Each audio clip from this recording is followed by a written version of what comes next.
Yahudlar G'azo sektoridagi musulmonlarni shiddatli bombardimon va qattiq qamal bilan ochlikka mahkum qildi.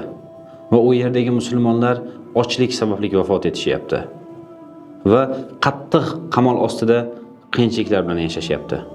Xuddiki bu voqea Nabiy sallallohu alayhi vasallam yangi nubuvatni olib kelgan vaqtlarda Qurayshning muomalasiga o'xshaydi. Quraysh ham Nabiy sallallohu alayhi vasallamga iymon keltirganlar bilan birgalikda bo'lganlarni hammasini Qurayshdan, ya'ni Makkadan tashqariga chiqarib, ularni qattiq qamal qilgan edi. Ularga keladigan iqtisodiyot yo'llarini to'sib qo'ygan edi. Va o'sha vaqtdagi qiyinchilik hozirgi kundagi G'azzo xalqiga o'xshash g'azzoliklarni boshdan o'tyapti. Xuddiki G'azzodagi musulmonlar ham o'sha davrda bo'lgan qiyinchiliklarni boshdan o'tkazishyapti. G'azzodagi ochlik sababli vafot etganlar soni 300 nafardan oshib ketdi.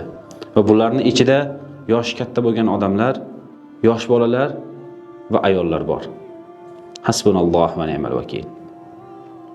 Zamonamizda qullik, ochlik degan narsa o'zi yo'q bo'lib ketgan edi. Lekin qullikni, ochlikni, musulmonlarning qamal qilinishiga zamonaviy ko'rinishini ko'rib boryapmiz. Hasbunalloh va ni'mal vakil. Qanchalagan islom davlatlari, islom o'lkalari G'azzoga hech qanday yordam kirgiza olmayapti. Faqatgina Isroilni qoralash bilan ovoralar.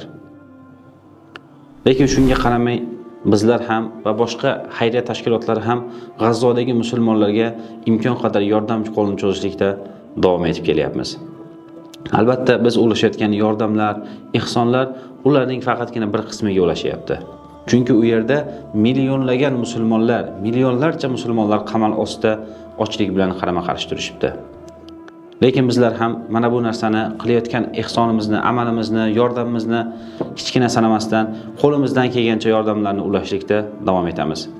Bugungi ko'rib turganlar ushbu videomizda ham G'azzo sektoridagi ochlikdan qiynalayotgan, chodirlarda yashayotgan musulmonlar uchun avvalo Alloh taoloning fazli va rahmati, so'ngra ihson qilayotgan aka-uka opa-singillarimizni yordamlari bilan shu G'azzo sektoridagi chodirlarda og'ir sharoitlarda yashayotgan musulmonlar uchun taomlar tayyorlab ulashdik. Albatta ushbu taom mana bu mazlumlarni xursand qildi. Alloh taolo ihson qilayotgan aka-uka opa-singillarimizdan rozi bo'lsin va mana bu mazlumlarni, faqirlarni quvontirgan sababli Alloh taolo ularni qiyomatda quvontirsin.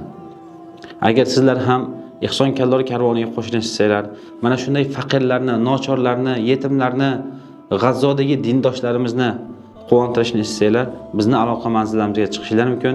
Bizlar ham inshaalloh G'azzodagi musulmonlarga imkon qadar yordamlarni ulashtirishlikda davom etamiz. Alloh taolo G'azzodagi musulmon qardoshlarimizga, birodarlarimizga ofiyat bersin, nusrat bersin, najot bersin. So'nggi kunlarda G'azzodagi birodarlarimiz bilan bizni xayriya fondimiz uchun faoliyat olib borayotgan birodarlarimiz bilan aloqalashyapmiz. Holat juda og'irligini aytib o'tishyapti. G'azzodagi birodarlaringizga befarq bo'lmanglar. Assalomu alaykum va rahmatullohi va barakatuh.